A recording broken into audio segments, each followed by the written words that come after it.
Nathan told David about a rich man who treated this particular poor man real bad.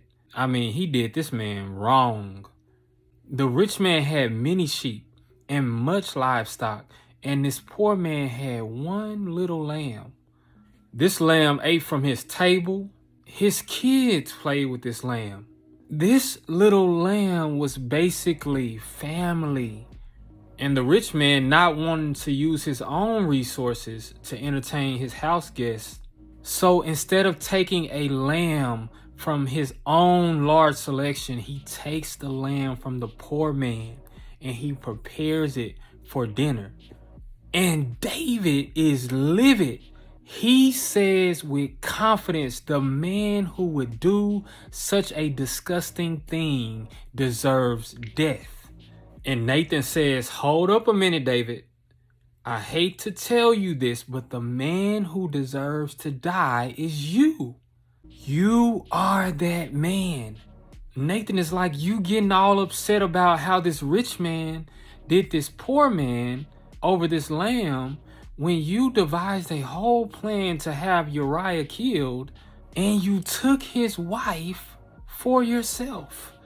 This is much more grievous than what I told you about the poor man and the rich man. Can we just examine ourselves for a minute?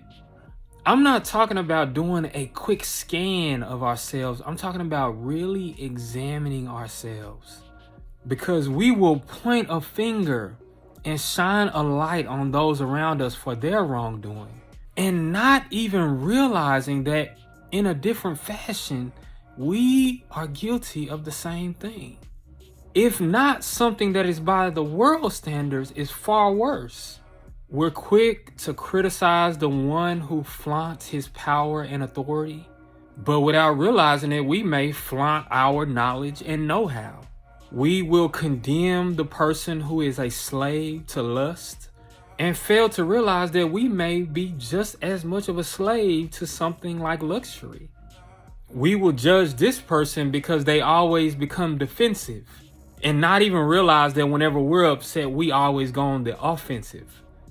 We're quick to point the blame at this person for always over talking, while failing to realize that we are just as guilty for always giving the silent treatment.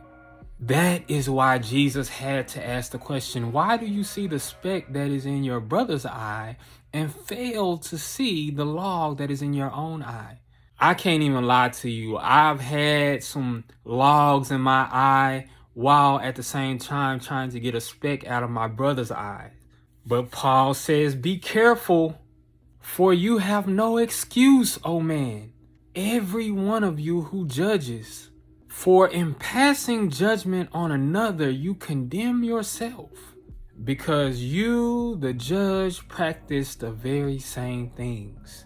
But it does seem like David eventually did get it right, because he started looking inwardly. He said, have mercy on me, O God. Wash me thoroughly from my iniquity. Blot out my transgressions. Create in me a clean heart. Renew a right spirit within me. God will be able to deal with us more if we spent more time dealing with our own actions and less time fault finding on our neighbor. So let's look inward first. Then we will see clear enough to deal with or help those who are caught up in wrongdoing.